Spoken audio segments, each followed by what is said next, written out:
Okay, Bismillahirrahmanirrahim. Inshallah today we will continue our lesson. Okay, study in numerical methods. We come to the chapter ordinary differential equation. Okay, so I believe we already see the differential equation and then integration. Okay. So for the ordinary differential equation, normally it's a combination of a y and also y prime ataupun fx. For example, fx plus fx prime. Okay, so dia ada combination kat situ, ada y, ada fx, and then ada mungkin kuasa 2, second order dan sebagainya lah. So semua dalam satu in the same equation. So that's why they call it as a ordinary differential equation. Okay, so kalau differential equation saja dia asing so dia ada dy dx. Okay, dy dx, dia tak ada y lah dalam tu. Okay, so kalau y dia panggil normal equation ataupun linear ataupun non-linear equation. Okay, so and then differential equation hanya differential saja, so dy dx saja. So kalau ordinary differential equation, the combination of it y plus dy dx, for example something like that. Okay, so I think we go. Okay, so for example, they give you an example over here. You can see some example over here where y is equal to fx. Okay, that's including the x and y. So x and y are independent variable and dependent. So x independent, y is dependent. Okay, and then differentiate the function y, or y equal to fx. So we will get dy dx ataupun ataupun kita dapat fx prime. Okay, ataupun dia panggil, dia membuat df dx lah macam ni Okay, so since dia pun sama dengan y, so dia akan jadi dy dx lah. Okay, so with respect to the independent variable x, so kita differentiate one time, differentiate second time, two time, and so far and so on and then we obtain the ordinary differentiates. Okay, differentiative so akan dapat lah dia punya ordinary differentiative derivative. Okay, so derivative tersebut berasingan kita when kita differentiate, kita dapat dy dx and then d2y dx power of 2. Okay, and then seterusnya lah, kuasa 3, third order, fourth order. So kita dapat asing semua dapat asing, satu. Okay, so an equation that consists of the function y equal to fx and its ordinary derivative is called ordinary differential equation. So they combine, they consist of the function fx and ordinary derivative. Okay, so for example ni lah dy dx ni. Okay, so ada the combination Okay, it's called ODE Okay, ringkas the short they call it as a ODE. Okay, so this is the example so this is the derivative and this is the equation, normal equation. So the combination of it, they call it as ODE. Okay, so same goes to here so over here is first order only, and this one is second order, and then first order. Okay, so this is normal. So ada combination so plus macam tu, ataupun minus, tak kisahlah. Okay, so the solution of the ODE is a function. It's a function so sebenarnya dia nak solve kan dia dikira sebagai satu function So where y equal to fx satisfying the ordinary differential equation. Okay, so kita nak solvekan benda ni, sebenarnya kita nak cari macam nilai y lah sebenarnya. Okay, so nanti kita tengok example lebih mudah. Okay, so there are several methods. Okay, I think they have an initial value problem and also BVP. Okay, the boundary so second the other method is the boundary so I think 8.2 6.2 dalam buku 8.2 Okay, so in the IVP, okay, initial value problem. So when they call it as initial value problem, so we can know that the initial value will be given. Okay, so for example x0, y0. Okay, so condition yang pertama ataupun yang awal akan diberi. So that's why they call it as a IVP. Okay, the initial value will be given. Okay, ataupun known it's a known. Okay, an initial value problem is an ordinary differential equation together with a specified value. Okay, so specified value maksud dia dah beri value yang diberi,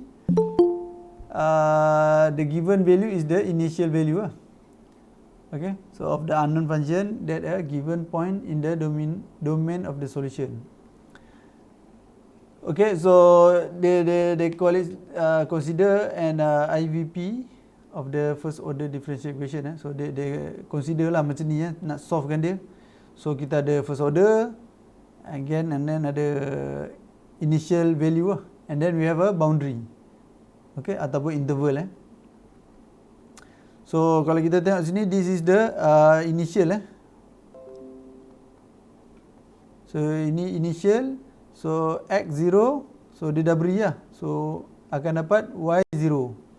Okay, so ini initial value Okay, so from that kita akan increase one by one sampai finish Okay, kita akan increase one by one Okay, so for IVP there are two methods to solve the IVP problem. There IV problem ni. Okay, so there are two methods. Okay, the first is the Euler methods and also the fourth order Runge-Kutta.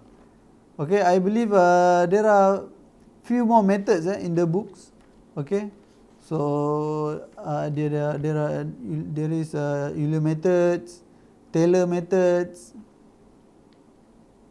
midpoint, improved Euler method, and then Hume's method ataupun modified Euler's method, and then the last one is the fourth order Runge-Kutta method.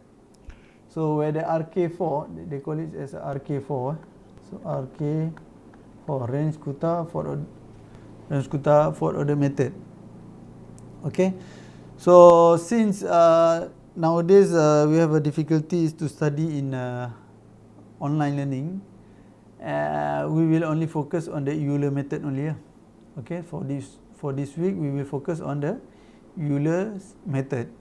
Okay, and the fourth order Runge-Kutta method I will just expose to you what is the criteria, because RK4 methods is a little bit complex.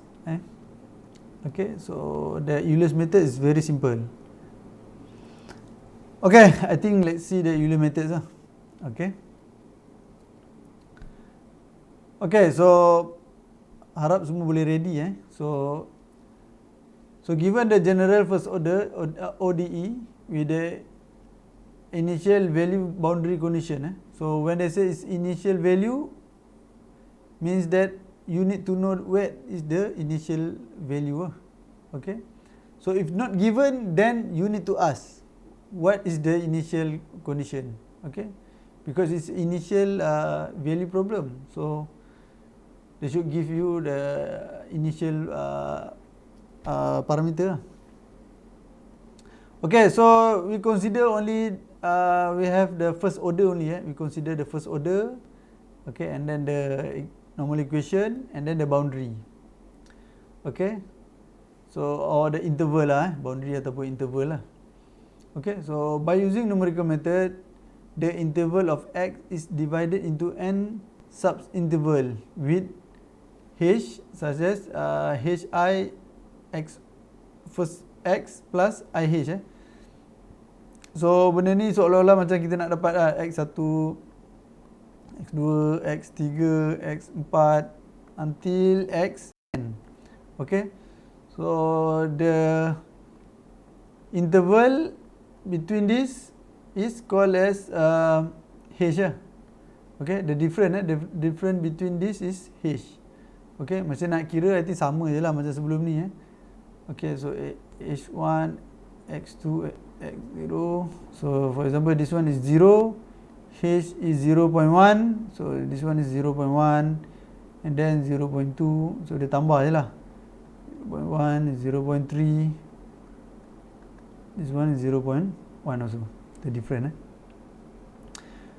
Okay, so we need to solve solve for y from I to n. So yang kita nak cari sebenarnya adalah the value of y . Okay, what is the value of y? Okay, kita nak cari ni . So the solution by Euler method is given by, so this is the solution how to solve the problem where we are only looking for the y value. Okay, so this is the next. Okay, saya boleh katakan this is the next. Next, I is the current. Okay, I current. Okay, so kalau kita tengok, kita nak next, kita mesti gunakan yang current punya, ataupun saya tukarkan ayat sikit. Okay, ini mungkin bermain dengan ayat je lah. So this is, katakan this is current, this is previous . Okay, so nak cari current, I think ni lebih sesuai . Nak cari yang current punya value, kita gunakan yang sebelum ni punya value. Okay, so nak cari y, kita mesti gunakan semua value yang sebelum dia. Okay, one step before . Okay, so kita nak cari y2, so kita mesti ada y1, y pula. Okay, y1, x1, ni kita kena ada lah. Okay, and then y1 prime, ni yang kita nak kena ada . And then juga the value of h. So this is the parameter that we should know first before we calculate for the next parameter. Okay, so for the example, so kita tengok dulu example ni lah macam mana. Okay, okay, kita baca dulu. So solve the IVP, y prime is equal to x power of 2, bracket 1 minus 3y, where the first value, okay, the first value, how we know the first value? Because the interval is start from x0, the interval start from 0, okay, and finish with the 0.5, with the h is 0.1. Okay, so when x is 0, so y0 is equal to 1. So this is y0. Okay, so samalah bentuk dia. So by using the Euler methods, if the exact solution is y equal to 2 divided by 3 times exponent power of negative x power of 3 plus 1 over 3. Okay, find the absolute error. So this is the correct, the exact solution. Okay, this one we will use it later. Okay, so first we solve the problem first. Okay, so what we need to have is, firstly we can generate a table . So I, and then xi, and then yi, okay, yi, and then y prime . Okay, okay, kalau ikutkan we must have a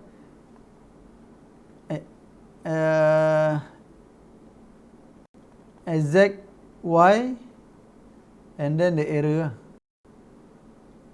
Okay, so the error is the absolute error . So ini antara dalam table ada macam ni lah. Oh, alamak. Okay. Okay, so since I normally we start from 0. Okay, so then we write first the value of x. So x, the first x is 0, then the interval is 0.1.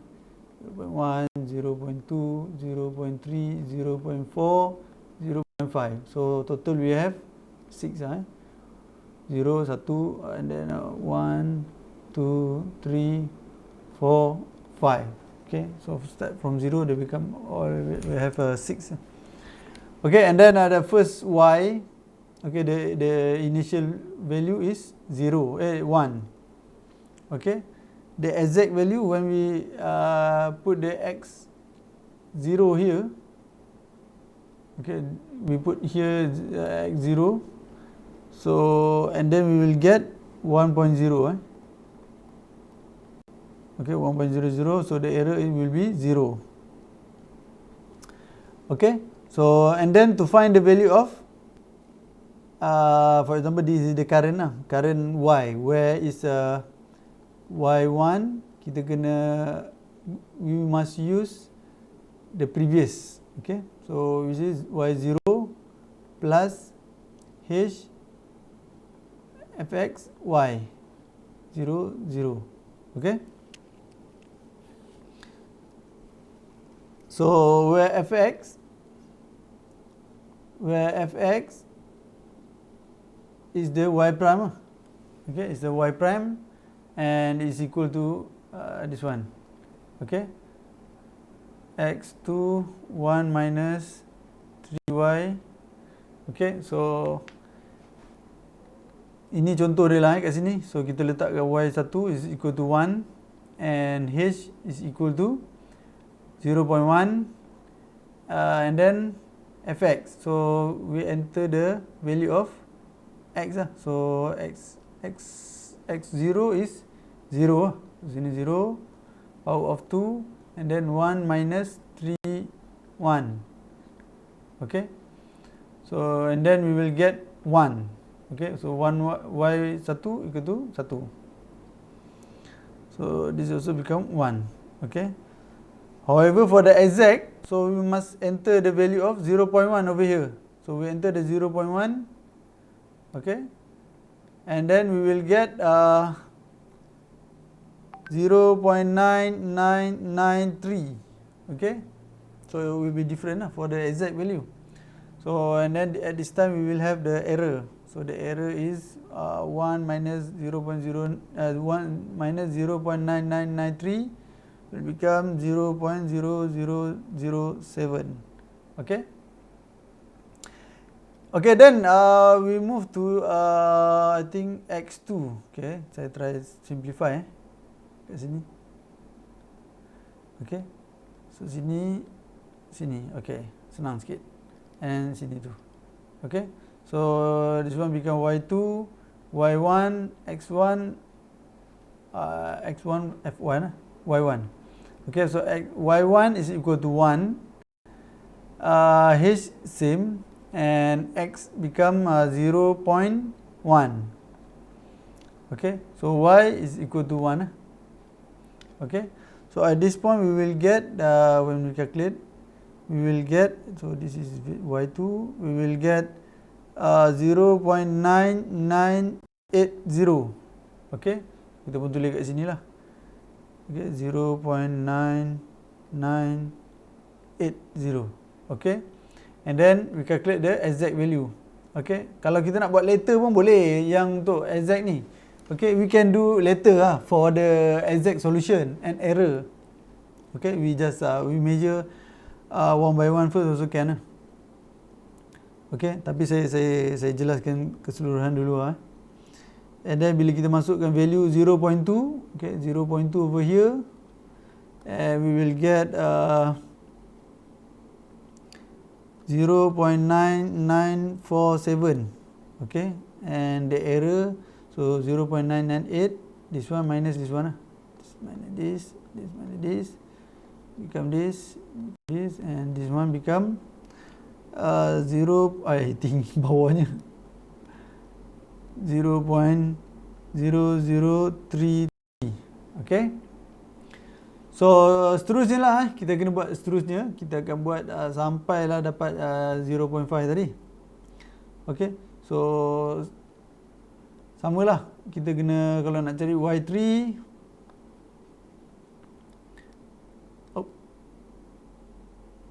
okey, padam je semua. Okey, so nak cari y3 pun sama, kita kena gunakan value pada I equal to 2 lah. Y3 kita kena perlukan y2 lah. Okey, so y3 ni y2 plus h fx2 y2. Okey, so ini akan jadi 0.998 plus 0.1 and then x is 0.2 lah sekarang. 0.2 power of 2 1 minus 3 0.998. Okey, so yang ni kita akan dapat 0.9900. Okey, so begitulah seterusnya kita akan dapat ni 0.900, yang ni kita akan dapat 0.9723 and then 0.9416. Okay, so this one become 0.9822 0.9587 and then 0.9217. So dan kita pun cari error dia lah.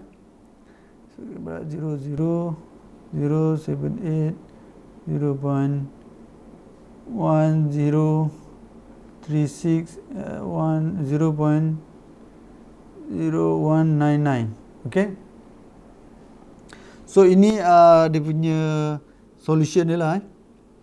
So solution dia adalah dia minta kita cari keseluruhan dalam setiap dalam setiap interval tu berapa nilai x dan berapa nilai y dia. Okay, so dia tak pergi mencari secara detail ataupun dia tak suruh kita cari for example carilah y equal to 0.25 kat sini katakan kan. Dia tak tanyalah, okay, x equal to 0.25, okay, what is the value of y? Okay, dia tak tanya dia tak tanya. So apa yang kita buat adalah kita cari keseluruhan. Okay, we need to we are looking all the value of x and y. Okay, so the interval is from x 0 until 0.5. Okay, so we are looking for everything. Okay, so ini dia punya solution lah. So untuk calculator, I think I gave you the link, so you can refer to the link for the calculator, how to use the calculator for this method. And I believe if you have 2 calculators, then will be much more easier. Okay, otherwise you need to do separately. You need to calculate the value of y first, and then the exact, and then the error. Okay, you calculate one by one, one column by one column. Okay, firstly of course you need to calculate the x first. Okay.